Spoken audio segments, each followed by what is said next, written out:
Amen. The book of Ecclesiastes.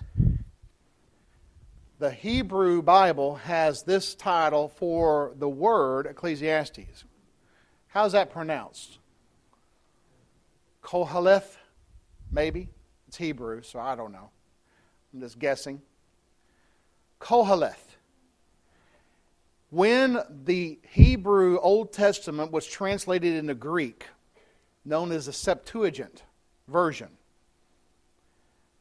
Koheleth became Ecclesiastes. Because Koheleth, that word, means the words of the preacher. It's the very first words of the verse, Ecclesiastes 1 and verse 1, the words of the preacher, son of David, king in Jerusalem. So, Koheleth, which is the title or the book of Ecclesiastes in Hebrew, became known as Ecclesiastes or Ecclesiastes in our language. The word there in Hebrew is derived from the word that suggests an assembly. One speaking to an assembly. So, Solomon is acting as one teaching an assembly. Well, Ecclesiastes is derived from ecclesia. That's the Greek word for church. When Jesus said, "Upon this rock I will build my ecclesia," His church, His called out people, assembly of people.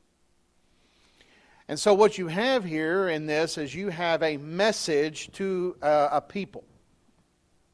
Solomon is acting in the capacity as a preacher or of course, a prophet, as he is inspired of God to speak.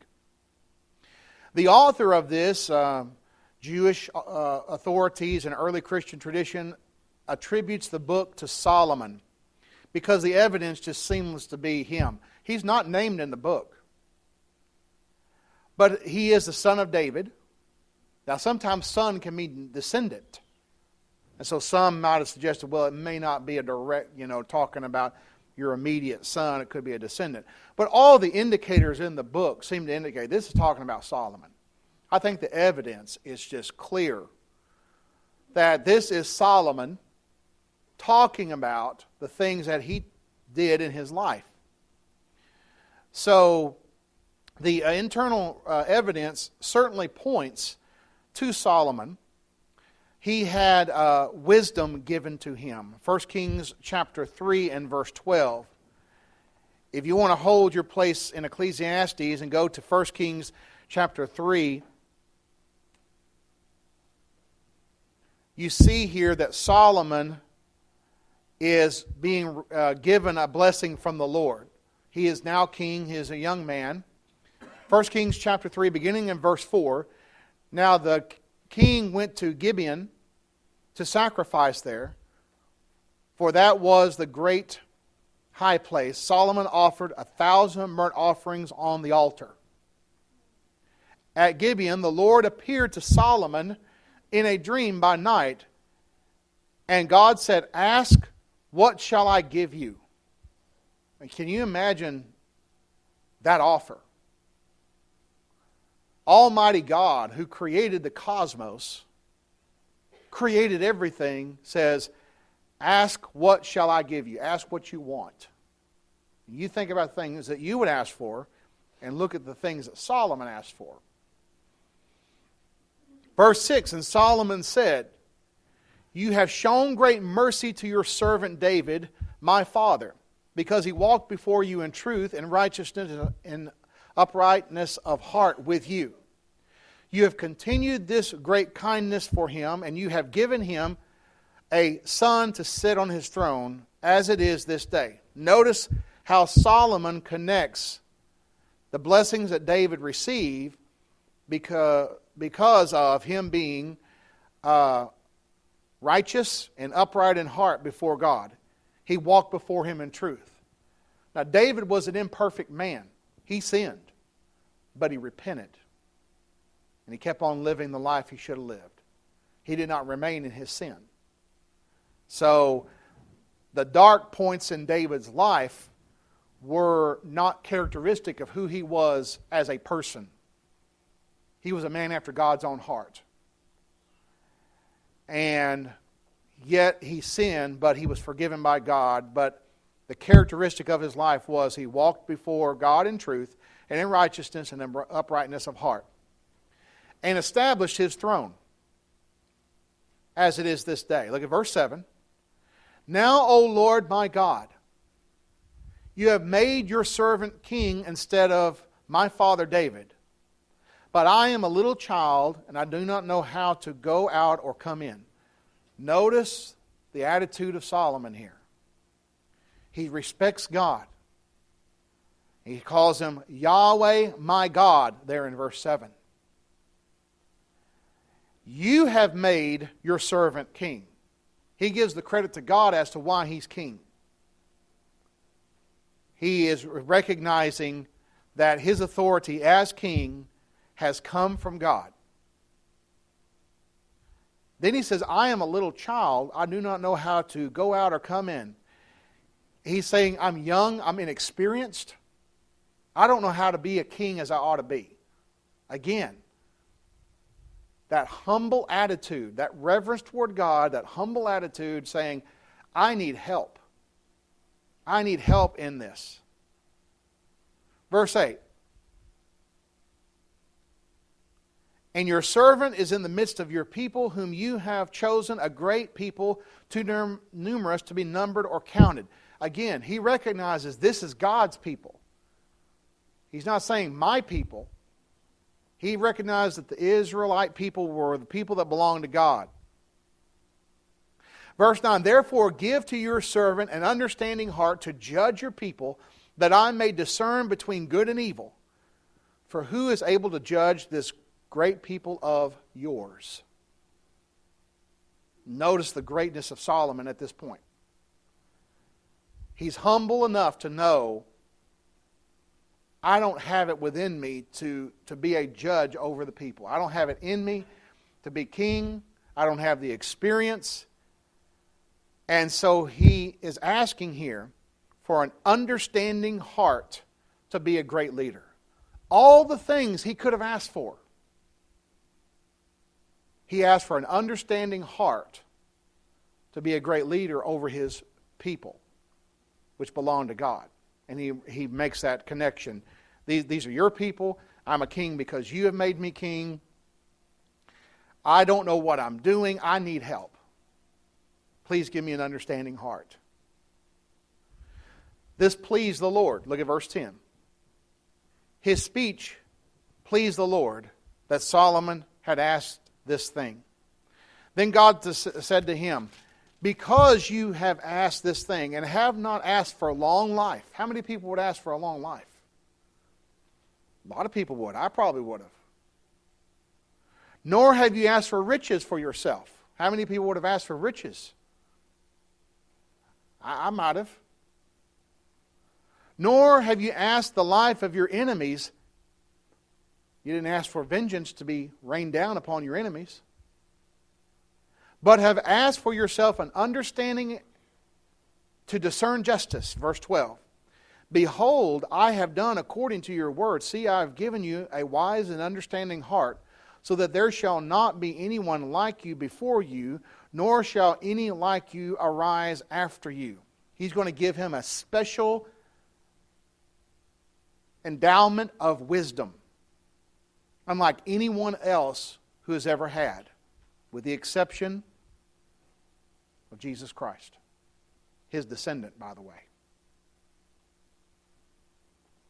But next to Jesus, you have Solomon and his wisdom. And God is giving this to him, and I believe that this is a miraculous wisdom he's giving him, because he is speaking to him. So this is not an ordinary wisdom in the sense of something that can be attained under ordinary circumstances, but we can benefit from it because of what he wrote. What he wrote in the book of Proverbs, what he wrote in the book of Ecclesiastes, what he wrote in the Song of Solomon, which is his book as well. We can gain wisdom from what was revealed to him. There's not going to be anyone like you in wisdom. Verse 13. I have also given you what you have not asked, both riches and honor, so that there shall not be anyone like you among the kings all of your days. So I'm going to bless you with what you didn't ask for. Riches and honor. There's not going to be a king like you all of your days. Verse 14. So if you walk in my ways to keep my statutes and my commandments as your father David walked, then I will lengthen your days. Then Solomon awoke, and indeed it had been a dream. And so here we see that God is saying, you ask what you want. And then Solomon asked and said, I'm going to give that to you. In addition, I'm going to give you these riches. These riches and honor. So we see that he was indeed a rich and a man of honor and had an endowment of wisdom that was beyond most. Was it not the Queen of Sheba that said the half has not been told concerning Solomon's wisdom? So he has this wisdom. Also, he engaged in all kind of building activities. You can read this in 1 Kings chapter 7. He had all kind of building projects, and he had the means by which to do that. One of them was what? The temple. He was going to build a temple because David wanted to, but it wasn't God's will for David to do it. It was his will for Solomon to do it. And so you have all these building activities that Solomon was able to engage in, and he had a great amount of wealth. You can read about that in 2 Chronicles chapter 9, verses 13 through 18. It talks about how wealthy Solomon was. So in the book of Ecclesiastes, he talks about wisdom. Chapter 1 and verse 16. He talks about his building projects, chapter 2, verses 4 through 6. And he talks about his wealth, chapter 2, verses 7 through 9. And the one that it matches perfectly is Solomon. So I think it's safe to conclude that this is talking about Solomon. Solomon is the author of this wisdom literature that we have here. Concerning his wealth, and we could talk about this more when we get to chapter 2. It is said about his wealth, there you read about it in 2 Chronicles chapter 9, that in tribute given to Solomon was 666 talents of gold every year. Now you do some research on that. That's about $1.5 billion in gold, just in gold, that went to Solomon every year. And he reigned for 40 years. Now you do the math on that one. In his days, silver was nothing. You put on top of that the silver tribute and the other precious cargo that was given to him.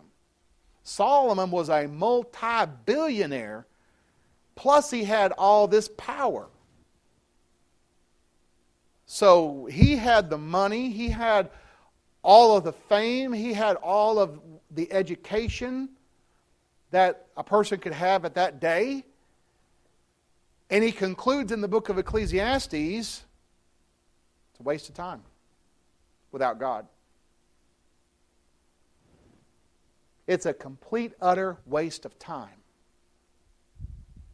without God. But these are the things that we clamor for. I say we in general, humanity.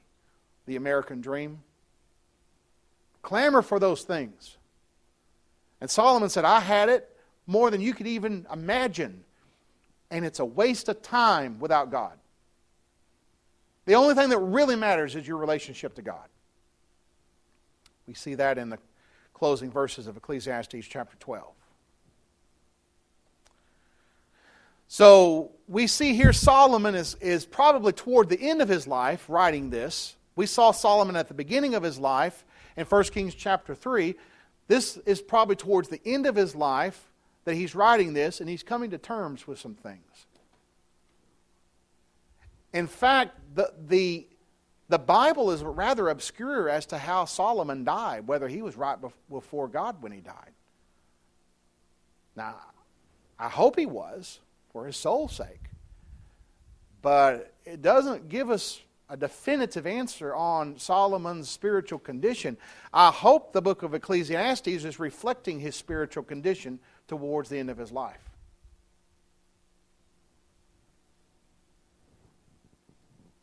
So, the time in which this was written, probably around 945 BC, which means 945 years before the birth of Christ. So we're looking at a book that's 2,945 years old and is still very relevant today.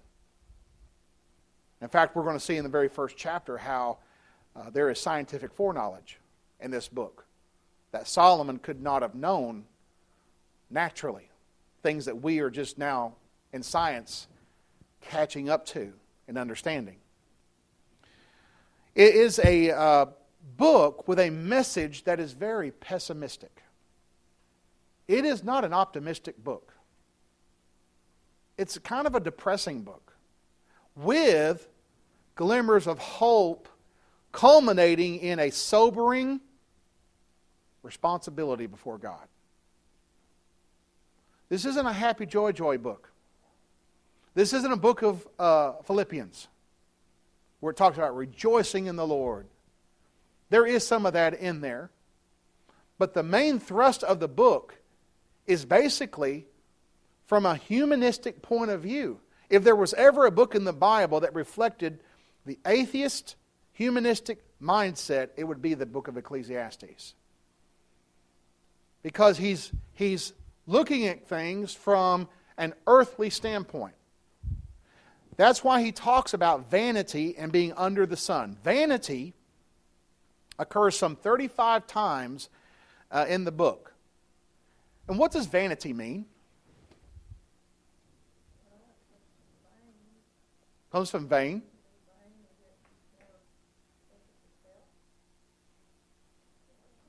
That could be a part of it. What's vanity?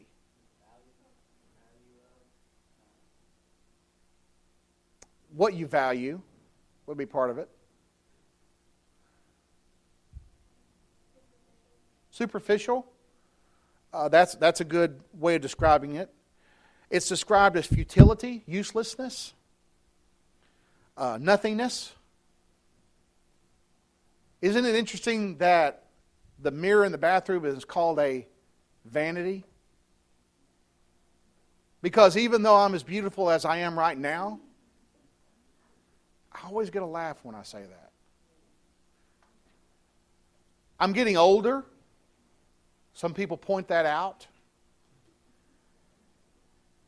And that look is fleeting. So it's called a vanity. You go there to make yourself look good. That's what you do in a vanity. Make yourself look good. But in the long run, that's vanity. Because we're all going to grow old and we're all going to die unless the Lord returns in our lifetime. So vanity that occurs 35 times in the book, it occurs in 29 verses. It means futility, uselessness, nothingness. So that's the key word that you find. The key phrase is under the sun. Now that's very important in interpreting some verses. Because some religious groups go to certain verses in the book of Ecclesiastes and they take it out of the context to teach some false doctrine about the dead. Well, you cannot take those verses out of the context of the book and have those verses teach something that contradicts the rest of the Bible. And we'll get to those verses and see that. The phrase under the sun, which is the key phrase, occurs 29 times in the book. Found in 27 verses. Under the sun suggests from an earthly point of view. In other words, the humanistic point of view. Humanism. You know, and it's very interesting, and I didn't even plan this, but have any of you been watching the Cosmos TV program that's coming on Fox, where the scientist gets on there and talks about the cosmos and how it all began with a big bang and we're all products of evolution, and it's just a big production of evolution. Basically what it is just promoting the theory of evolution and colorful graphics and special effects and such. And they started off the program with Carl Sagan, who was the first one who did the series about the cosmos back in the 80s. And he says the cosmos is all there has been, all there is, and all there shall ever be. Well, that's the atheist concept. All there is just what you see. That's atheism. There's nothing but what you see. The cosmos. That's the viewpoint from under the sun. The way it looks from our vantage point under the sun. And so that's why he's writing this book. And when he talks about vanity, or he talks about under the sun, it's very pessimistic. It's really depressing. It's really sad, because if this is all there is, then that's sad. That is very sad. So that concept has to be in mind. Vanity and under the sun has to be understood as you go throughout this book. The book illustrates the vanity of life when looked at solely from an earthly perspective. Only from an earthly perspective. Again, this is the book that would best reflect humanism and atheism. That there is nothing but what we have now. The importance of serving God is found throughout the book. You find that in chapter 11 and chapter 12. In fact, we know these verses here.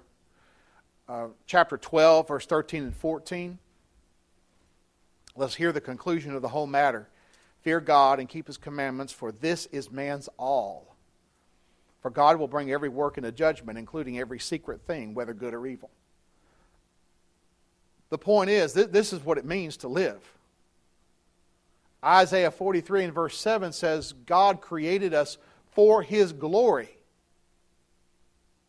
That means when we obey His will, we keep His commandments, we are glorifying, we are honoring, we are respecting God. He created us for that reason. Isaiah 43 and verse 7. The book also contains goads and nails. Look at chapter 12 and verse 11. Ecclesiastes 12 and verse 11. The words of the wise are like goads. The words of the scholars are like well-driven nails given by one shepherd. A goad is something to prod your thinking. If you ever try to get cattle, you see this in watch documentaries, they'll have a stick. Those young men will have sticks to get the cattle to do what they want them to do. Prod them, goad them. And then you have nails. Nails is something that anchors something down.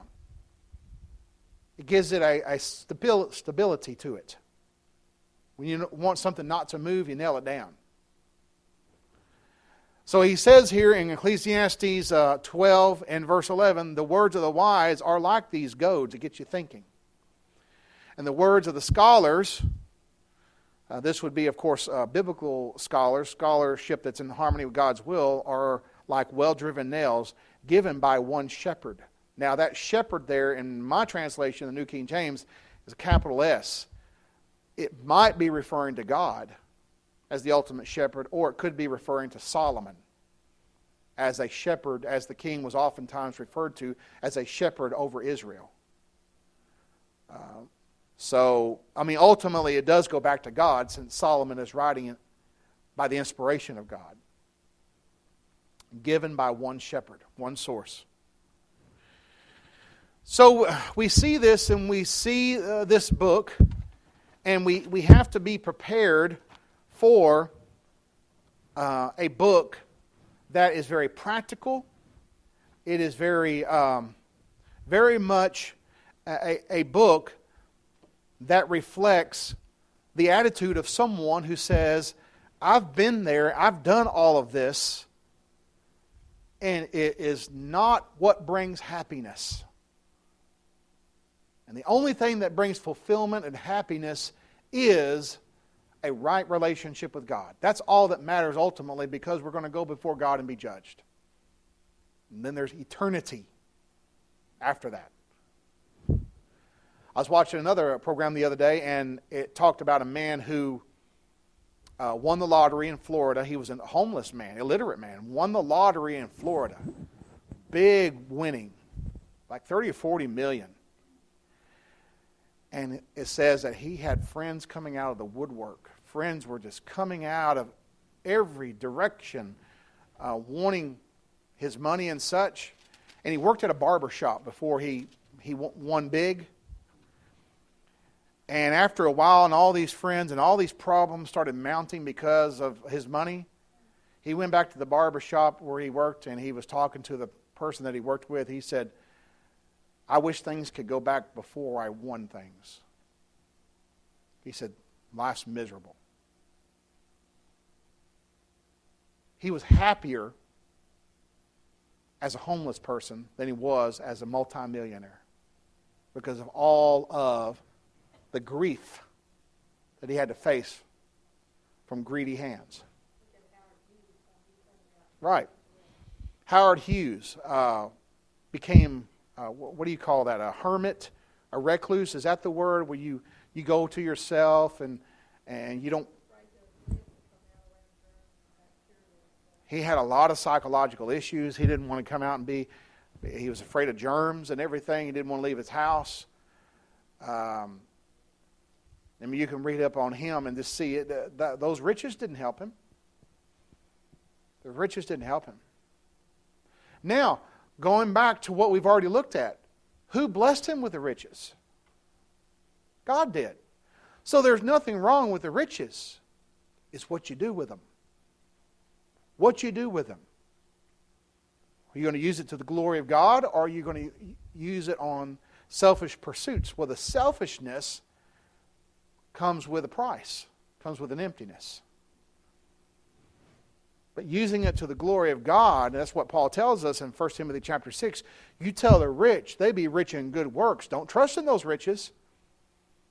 You be rich in good works. You be willing to share. You be willing to store up for yourself a treasure in heaven.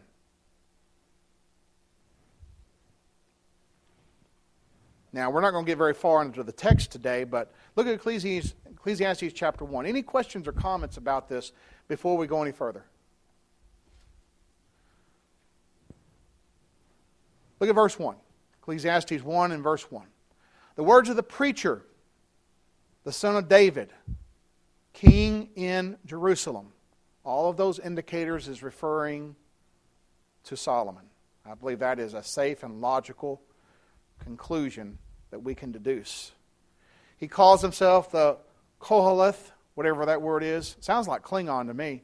But it means preacher, is the word for Ecclesiastes that we have in our English Bibles. He's the son of David, the king of Jerusalem. And when you go into the New Testament, Matthew chapter 1, he's an ancestor of Jesus Christ. He's an ancestor of our Lord because the promise was made to David and his family, that through him the Messiah would come. Verse 2, vanity of vanities, says the preacher. Vanity of vanities, all is vanity. Well, there's the pessimistic way to start out the book. It's all vanity. Verse 3, what profit has a man from all his labor in which he toils under the sun? There's that key phrase. He's telling us the tone and the vantage point of this book. The tone of this book is everything seems like a waste of time when you view it from under the sun in this earthly life. What profit has a man in all of his labor in which he toils under the sun? Verse 4, one generation passes away and another generation comes, but the earth abides forever. The sun also rises and the sun also goes down and hastens to the place where it arose. The wind goes towards the south and turns around to the north, and the wind whirls about continually and comes again on its circuit. All the rivers run into the sea, yet the sea is not full. To the place from which the rivers come, There they return again. All things are full of labor. Man cannot express it. The eye is not satisfied with seeing, nor the ear filled with hearing. What's he saying? Everything just kind of goes in cycles. One generation passes away, another generation comes. People are dying off. People are being born. Cycles. But the earth abides forever. Now, what does 1 Peter chapter 3 tell us is going to happen to the earth? It's going to be what? It's going to be burned up. But Solomon said here, the earth abides forever. I have to go back to verse 3. Why? Viewpoint. When people take this verse here, and Jehovah's Witnesses will take verse 4 because they believe the earth is going to remain forever, that in their version of the end of time, God is just going to refurbish the earth, and people who are a part of their system get to live on a refurbished earth forever, because they say, look, the earth abides forever. They're taking this verse out of its context and out of the context of the book. From our vantage point, when we got here, the earth was here, and when we leave, the earth is going to still be here. That's our viewpoint under the sun. That's how it looks. The earth has been around forever. The earth abides forever. One generation comes, another generation goes. But the earth is here forever. I was watching on Netflix old footage of old silent movies. And it was just music, and then they would have the text up. You can see that on Netflix sometimes. Charlie Chaplin. Some of those. And I was talking to Jennifer. I said, Jennifer, isn't it amazing? All those people in that film are dead. Every single one of them are gone. But there's their images there up on the screen. I think about things like that. I'm weird that way. They're all gone. All those people, all those actors, all of that, they're all gone. That generation's gone. And then another generation comes up. From our vantage point, it looks like the earth abides forever. The earth has been around for thousands of years. Verse 5, the sun also rises and the sun goes down and hastens to the place where it arose. There's a conflict with science right there, right? He's saying the sun moves across the sky. Solomon wasn't scientifically savvy. He did not know that the earth rotates and goes around the sun. He thought the sun goes across the sky. Poor Solomon.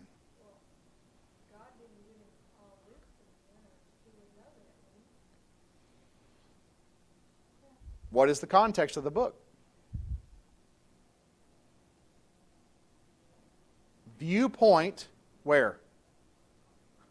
Here on earth. What does it look like from here on earth? Sun rises in the east, goes across the sky, and sets in the west. And I do know my directions. That is west. Watch the weatherman in the morning. What will he say? The sun rise at a certain time. Then he says the sun set at a certain time. He's using what? Accommodative language. No one calls up the weatherman or sends him a text on Facebook, and that's how they do it nowadays, and says, don't you know the sun doesn't move? And the earth is rotating. They know that from our vantage point here on earth, it looks like we're standing still, but the sun is moving. We know that that's under the sun. That's how it views from our vantage point. So the sun rises and goes down and hastens to the place where it arose. It goes up, comes down. The moon goes across the sky from our vantage point. So this is not scientific inaccuracy. It is actually, from the viewpoint that even learned meteorologists today will use, the sun rises and the sun sets. The days are starting to get longer. And in the wintertime, they start to shorten. Look at verse 6. The wind goes toward the south and turns around to the north. The wind whirls about continually and comes again on its circuit. Now, here is some scientific foreknowledge. Right. In the Fishers of Men, this is one of your verses that proves the Bible's accuracy. God created the weather system. What will the weathermen talk about? Our next weather maker is right off the coast of California. And it's going to come through, and in a few days it's going to give us some weather. Or they'll even go up, when in the wintertime, they'll go up into the Canadian area. So this system right here is going to dip down into the States and give us some cold weather. Why? The circulatory nature of the winds. Now, there's no way Solomon could have known that. But he is inspired by God who created the winds and the weather. Me? I should have been. And there is also the jet stream. What do they talk about the jet stream? That's that flow of air that goes. It affects our weather. You know, we get what do they call it, a high-pressure system in the middle of August, sits right on top of Texas, and we just hot all the time for a few weeks. But if that thing moves, then the jet stream can bring down some weather and we can get some rain. Again, there's my weatherman skills. But it's the circulatory nature. We know. Why? Because there's going to be seasons. What did God say? The seasons are going to continue. Even after the flood, He said, the seasons will continue. That's a paraphrase. The seasons will continue. Seed time and harvest is going to continue. Now, I believe the earth that we're on now is very different than originally created. But it's still a cycle. A cycle of the wind. Verse 7, all the rivers run into the sea, yet the sea is not full. To the place from which the rivers come, there they return again. Now, what's that talking about? The water cycle. The hydrological cycle. Think about all the news reports in the last couple of weeks on the Indian Ocean and how deep it is. Right. How the water is so deep. Right. There's some huge trenches in there, and they're trying to find that plane. Right. And because it evaporates, and then it goes into the weather system, and then rains down on the earth, and goes into the streams and the rivers, and then it pours back, and there's that cycle again. You know, Solomon could never have known that through his natural abilities. Again, this is revealed to him by God, another proof that the Bible is from God. But we don't want to lose sight of his point. The point is, everything's just going in cycles. It's all going in cycles. It's vanity. It's all just cycles.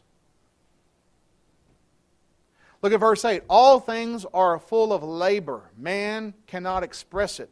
The eye is not satisfied with seeing, nor the ear filled with hearing. Look at Proverbs chapter 27. Proverbs 27 and verse 20.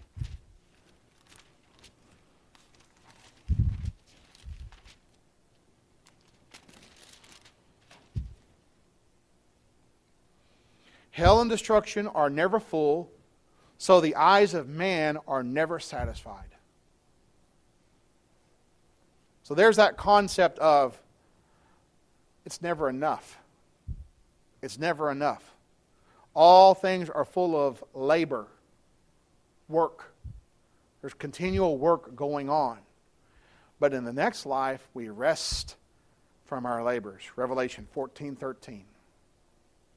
We rest from our labors in the next life. Man cannot express it. It's always something to do, always something going on. The eye is not satisfied with seeing. We got to see more. We got to experience more. You know. And then the ear is not satisfied with hearing. We got to hear more. It's a continual thing in which it's just not enough. Now, from a spiritual standpoint, that's always good because we're always growing. But without God, what's the point? What if you could obtain all the knowledge you can and then you die and you never exist anymore? What good is that? That's the viewpoint from under the sun. That's how the atheist thinks. He thinks only under the sun. And what we're trying to do as we spread the gospel is we're trying to get people to look at the big picture. Not just look at the here and now and what's going on now and how things seem to be. That goes to Psalm 37 and Psalm 73. Seems like that evil is triumphing, is winning. But it's not, ultimately.